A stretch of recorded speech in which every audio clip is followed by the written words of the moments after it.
श्री शिवाय नमस्तुभ्यम, हर हर महादेव। गुरुजी पंडित प्रदीप मिश्रा जी के बताए उपायों को हम इस चैनल पर आपको करके दिखाते हैं ताकि वे उपाय आपको आसानी से समझ में आ सके। 21 दिसंबर 2022 दो विशेष तिथियां पड़ रही हैं। मासिक शिवरात्रि तो है ही, साथ में प्रदोष की तिथि भी पड़ रही है। तो प्रदोष वाली इस शिवरात्रि में कुछ उपाय करने से आपको विशेष फल प्राप्त हो सकते हैं। सभी उपाय गुरुजी पंडित प्रदीप मिश्रा जी के बताए हैं जो कि शिवरात्रि में किए जाते हैं। तो इस प्रदोष शिवरात्रि के महासंयोग में इन उपायों को करके आप अधिक से अधिक लाभ प्राप्त कर सकते हैं। पहला उपाय सरसों के फूल वाला रोग मुक्ति उपाय है। दूसरा उपाय 7 काले तिल के दाने वाला मनोकामना पूर्ति उपाय है।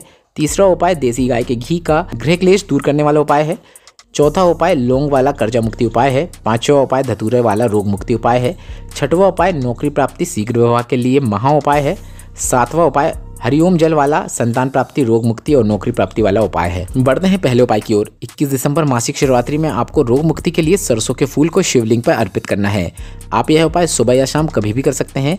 सरसों के फूल अर्पित करते समय आपको श्री शिवाय नमस्तुभ्यम मंत्र का जाप करते रहना है।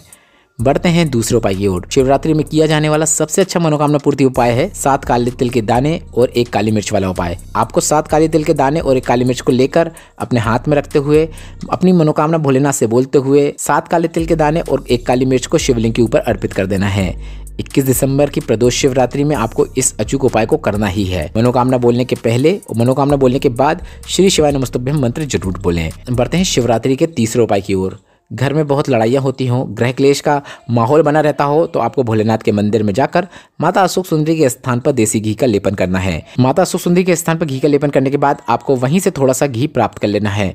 आप अपनी एक उंगली में थोड़ा सा घी प्राप्त कर लें और अपने घर में आकर उसी उंगली से अपने घर के मुख्य द्वार में सीधे तरफ एक बिंदी लगा दें। बस वर्ष में 2 बार इस उपाय को करने से पूरे वर्ष गृह क्लेश नहीं होता है, घर में लड़ाइयाँ नहीं होती है और घर के परिवार के मेंबरों में आपस में मधुरता बनी रहती है। बढ़ते हैं शिवरात्रि के चौथे उपाय की ओर।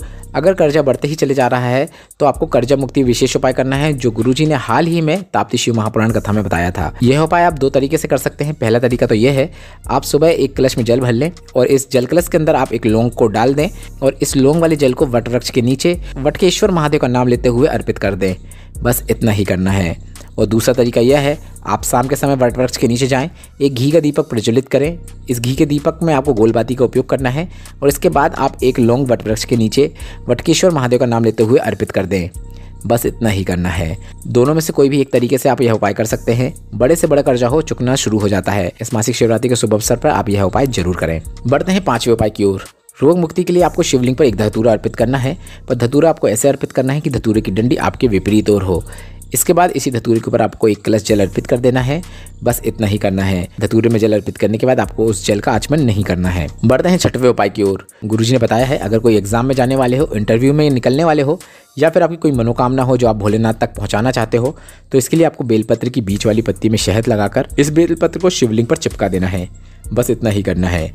यह उपाय आप प्रत्येक सोमवार, प्रत्येक प्रदोष या प्रत्येक मासिक शिवरात्रि में कर सकते हैं। या फिर आप नौकरी या एग्जाम के लिए निकल रहे हो तो उसमें जाने से पहले भी आप इस उपाय को कर सकते हैं। बढ़ते हैं 7वें और अंतिम उपाय की ओर। ताप्ती शिव महापुराण कथा में गुरुजी ने संतान प्राप्ति के लिए, नौकरी एग्जाम में सफलता के लिए, इंटरव्यू में सफलता के लिए, रोग मुक्ति के लिए शिवलिंग पर हरिओम जल वाला उपाय बताया है जो हम आपको करके भी दिखा रहे हैं। सबसे पहले आप माता अशोक सुंदरी के स्थान पर एक बेलपत्र अर्पित करें। बेलपत्र आपको ऐसे अर्पित करना है कि उसकी डंडी शिवलिंग की ओर हो और बेलपत्र की बीच वाली पत्ती जो होती है वह जलाधारी की ओर हो। इसके बाद यही माता अशोक सुंदरी के स्थान पर आपको इस प्रकार से जल अर्पित करना है कि ओम की आकृति बन जाए। बस इतना ही करना है। इसके बाद यह जल को प्राप्त करके आप अपने घर पे या तो छिड़काव करो या फिर उस जल का आचमन करो। आपको जिस प्रकार से उपयोग हो आप वैसा उपयोग कर सकते हैं। सभी उपाय 21 दिसंबर की प्रदोष शिवरात्रि में जरूर करें। उपाय से जुड़े हुए प्रश्न आप हमसे कमेंट के जरिए पूछ सकते हैं और मेरे द्वारा दी गई यह जानकारी अगर आपको उपयोगी लगी हो तो वीडियो को लाइक करके कमेंट बॉक्स में हर हर महादेव जरूर टाइप कीजिएगा।